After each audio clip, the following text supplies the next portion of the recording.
سلامونه دوستانو، ستړي مه شئ. په دې هیله چې د روژې مبارکه میاشت به مو په خیر تیریږي. دغه ځینې کسان د چمن د هغه مزدورکاره خلکو لپاره چې د لغړیانو په نامه باندې وله د هغوی لپاره چې د ورځې به یې 400-500 روپۍ ګټللې، سهار به یې ګټلې، ماښام به یې خوړللې.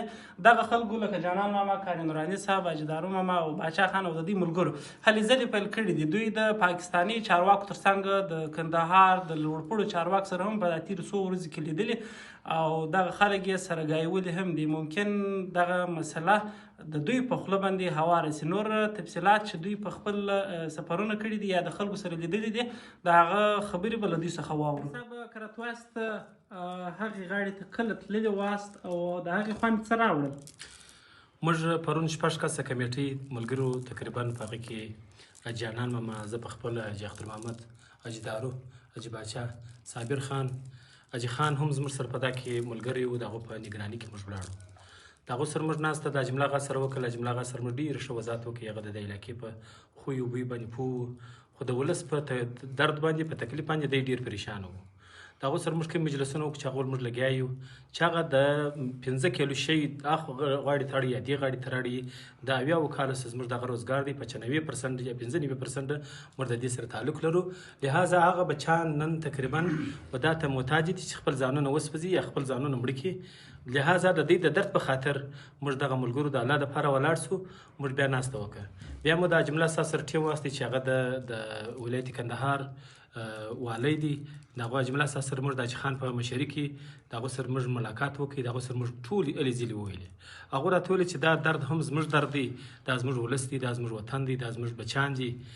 چې یو ګوله ډوډۍ څوک پیدا کړي موږ په دې ډېر خوشحاله یو. نو هغو بیا موږ ته ډېر سخت اطمینان راکړو چې انشاءالله العزیز چانس به موږ تاسو ته درلکو.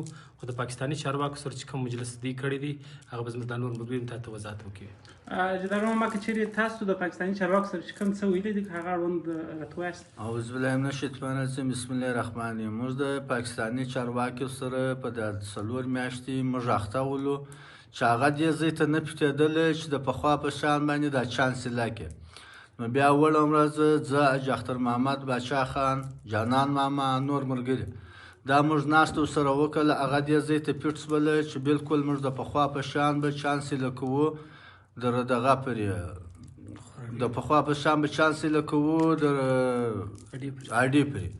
نو بیا موږ دا ورته وویله چې څنګه ته یې لکې. دوی راته وویله چې په تذکره او په شناخته کارت په در اډې پرې خلک له غړي چانس والای لای. نو موږ دا مجلس ته پاکستاني چارواک سره وکړي. بیا مې کاري نورعلي صاحب او موږ ملګري واوښتو افغانستان ته. صحیح.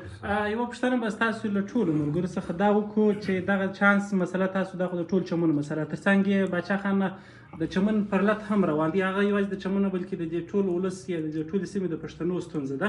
آیا د هغه د چمن د پرلت کمیټۍ تاسو په اعتماد کې اخیستې ده په دغه اړوند د چانس اړوند؟ بسم الله الرحمن الرحیم. ظاهر صاحب ستا ډېره مننه چې تا موږ ته وخت راکړي. پات سو د چمن کوم پرلت چې دی هغه د ټول چمن نه د ټول پښتانه پرلت دی. د پرلت کمیټې دا وضاحت کړی دی چې دغه لاره موږ ته یو هندوره خلاصه کړي. لا هم موږ د هغه مطلب سربراهي منو، موږ یې شکریه ادا کوو. بهرحال د چمن کوم پرلت چې روان دی د هغه زموږ مشر محمود خان اڅکزی هم د هغه مطلب نماینده دی او داسې کیپټن صاحب چې اوس د قومي اسمبلی یا د بلوچستان د اسمبلی سپیکر صاحب هم جوړ شوی دی. هغه موږ ته دا یقینداني راکړې ده چې دا پرلت خوا دی. موږ په دې خبرو کې موږ همکاري کوو، دستي سره لګیا یې. پات سو هغه کم د 500 لغړی چې دی هغه نن بېروزګاره دی، هغه نن ستړی دی، هغه نن خوار دی. نو موږ د دې پاک لکړو موږ د افغانستان د حکومت سره ملاو سو. هغه موږ ته دا یقینداني راکړي چې انشاءالله ژر تر ژره به دا مستمر درک.